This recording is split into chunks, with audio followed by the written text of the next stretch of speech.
मध्य प्रदेश में MY Bharat portal को लेकर सियासत अब तेज हो गई है। सीहोर जनपद पंचायत का एक आदेश वायरल होने के बाद कांग्रेस ने सरकार पर युवाओं के राजनीतिक इस्तेमाल का आरोप लगा दिया, तो वहीं सरकार इसे युवा सशक्तिकरण का अभियान बता रही है। एक आदेश ने अब सियासी बहस को नई हवा दे दी। मध्य प्रदेश में एमवाय भारत पोर्टल को लेकर सियासत गर्मा गई है।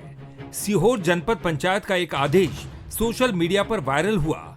सीहोर से वायरल हुए आदेश में 15 से 29 साल के युवाओं का 100% पंजीयन और यूथ क्लब गठन के निर्देश दिए गए हैं। कांग्रेस इसे युवाओं तक राजनीतिक पहुंच बनाने की कोशिश बता रही है, जबकि सरकार इसे युवाओं की भागीदारी बढ़ाने वाली सामान्य प्रशासनिक पहल मान रही है।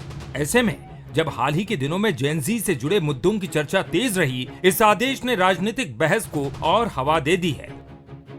माय भारत पोर्टल के माध्यम से जेनजी का डाटा सरकार एकत्रित कर रही है और कह रही है कि हमें युवा संगठन बनाना है गांव-गांव।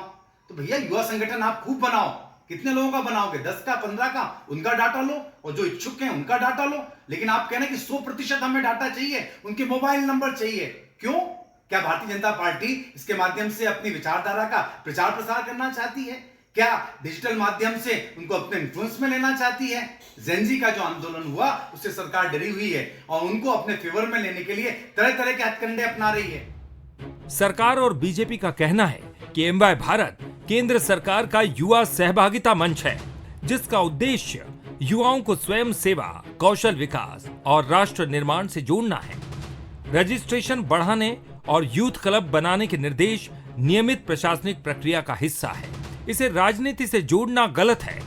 बीजेपी का कहना है कि कांग्रेस हर सरकारी पहल को राजनीतिक चश्मे से देख रही है, जबकि सरकार युवाओं को अवसरों से जोड़ने का काम कर रही है। देखिए, भारतीय जनता पार्टी तो हमेशा से युवाओं के मध्य काम करती है और यदि आप भारतीय जनता पार्टी में दायित्वधारी कार्यकर्ताओं को देखोगे तो आपको उसमें बहुत सारे युवा दिखेंगे। और ये जो प्रक्रिया है यूथ क्लब के गठन की, सरकार की प्रक्रिया है और ये पुरानी प्रक्रिया है, इसका जेनजी आंदोलन से कोई विषय नहीं है। तो मुझे लगता है कांग्रेस पार्टी को आप नवलोकन की आवश्यकता है। राजनीति करने के लिए, आरोप लगाने के लिए उचित है। सरकार की योजना, भारतीय जनता पार्टी की पुरानी रीति नीति है कि हम युवाओं के मध्य रहकर युवाओं के विषयों पर युवाओं के मध्य कार्य करते हैं। अब कांग्रेस के पेट में दर्द तो बना रहे। एक आदेश, दो दावे और सियासी बयानबाजी का दौर।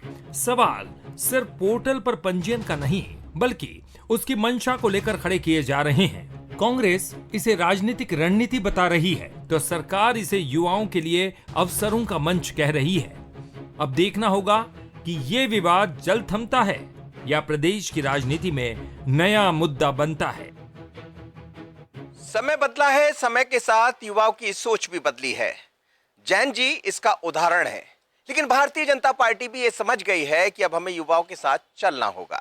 इसलिए 15 से 19 साल तक के युवाओं पर बीजेपी फोकस कर रही है, उनसे बात कर रही है, नीट की बात भी बता रही है और कुछ ऐसे अभियान शुरू किए गए हैं जिससे युवा समझे भी, जाने भी और बीजेपी से भी जुड़े। तो क्या इसके पीछे एक चिंता भी है? आशीष खरे के साथ मनोज सैनी, बंसल न्यूज, भोपाल।